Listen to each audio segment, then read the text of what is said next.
Hi everyone, my name is Dudu. I'm Operation Research Scientist at Maersk in the Business Analytics Network Design and Planning team. My job is to optimize our logistics and service business using data science, AI, automation, and mathematical optimization. Today, I will try to give a clear picture of what AI is, how it has evolved, how it works, and why it matters for logistics and tracking. I'll share real-world examples from companies like Amazon, THL, FedEx, and finally, we'll talk about Maersk's own opportunities and the responsible use of AI in our work. What is AI? AI simply is about making machines do things normally require human intelligence. That could mean like recognizing speech, solving problems, understanding language, or making decisions. For example, AI can plan the best delivery routes or detect fraud in banking. But it's not magic, right? AI is, for instance, not a calculator or a traffic light. AI isn't that because it doesn't just follow like fixed instructions. True AI learns and improves over time. That's the key difference. Evolution of AI. AI has come a long way in 70 years. Like in the 1950s, it was all about rules and symbolic logic. In the 1980s and 90s, neural networks appeared, right, letting machines learn from examples. In the 2000s, big data gave us the fuel for large-scale machine learning. The 2010s brought deep learning, which powered breakthroughs in image and speech recognition. And today, in 2020s, we have generative AI and AI agents that can create content and take actions, not just analyze data. How large language models are trained? Like we hear a lot LLMs, right? LLMs or large language models are trained on huge text data sets, like could be like books, articles, websites, Bibles, Quran, whatever, like science book, whatever, right? Wikipedia, to learn language patterns. Training happens on high-performance GPUs or TPUs running for weeks or months. The model learns to predict the next word in a sentence, and from that, it can generate text, answer questions, and even write a code. It's like training a brain on billions of pages so it understands context and meaning. Generative AI is AI that can create new text, new images, even new video or audio. Text generation is what LLMs like ChatGPT, Claude, or Gemini, or do. Image recognition comes from models like DALL-E or Midjourney, even VO3 with the audio and image video generation that can produce like realistic speech or visual characters. In logistics, this could mean like summarizing documents, generating customer updates, or even creating visual shipment reports.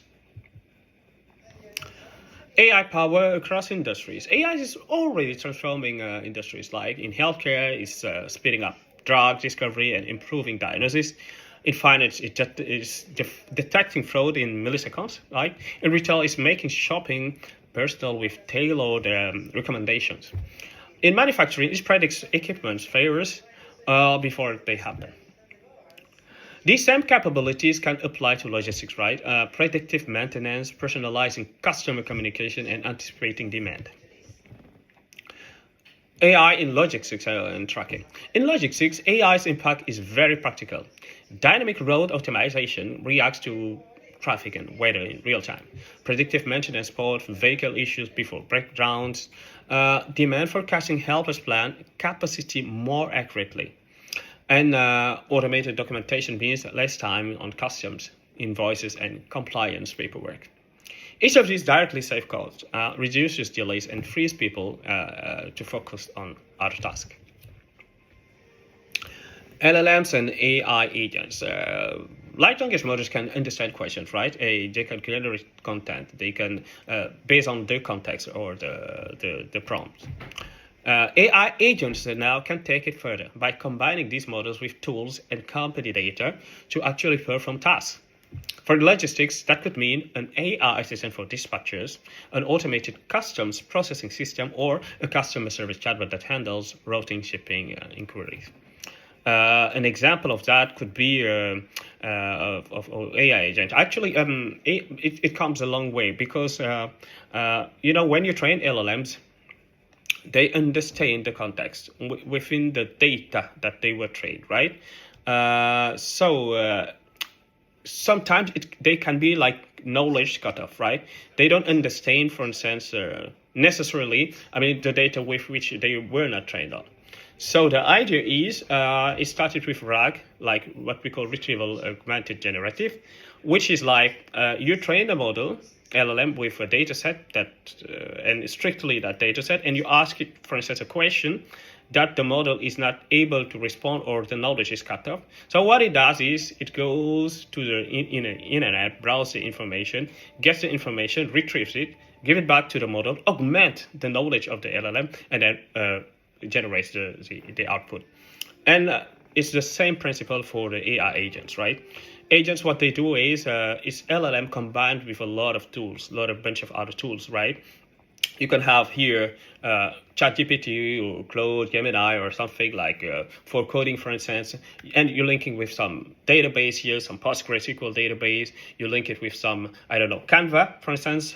You link it with a bunch of different tools, and then the LLM is able to pick based on the context, based on the information. So today, if you pick a website developing or app developing like Lovable or Cursor or whatever, Bold.new and so on. So what they do is simple, right? So they are actually AI agents that actually can perform tasks based on what we call like model context protocol.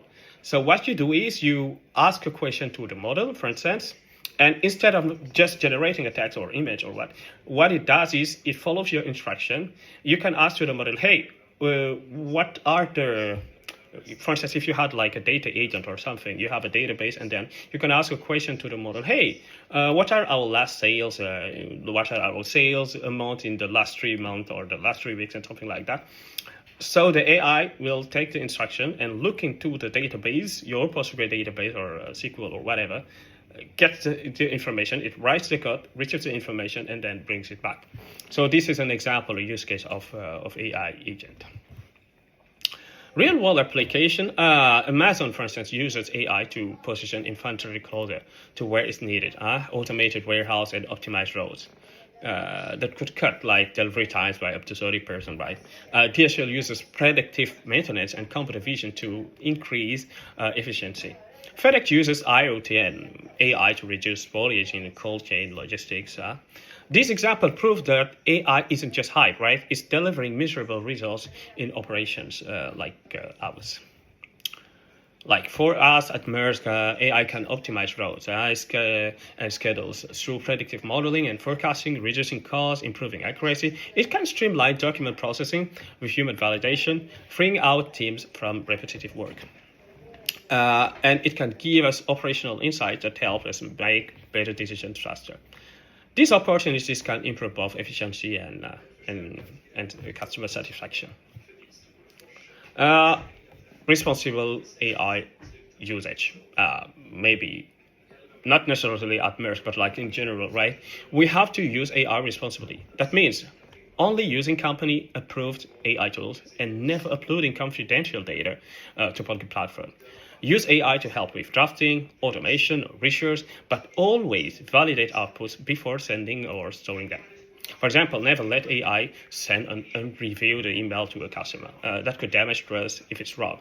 But you can use AI to process a customs document, for instance, then check the result before sending. That's a safe and effective.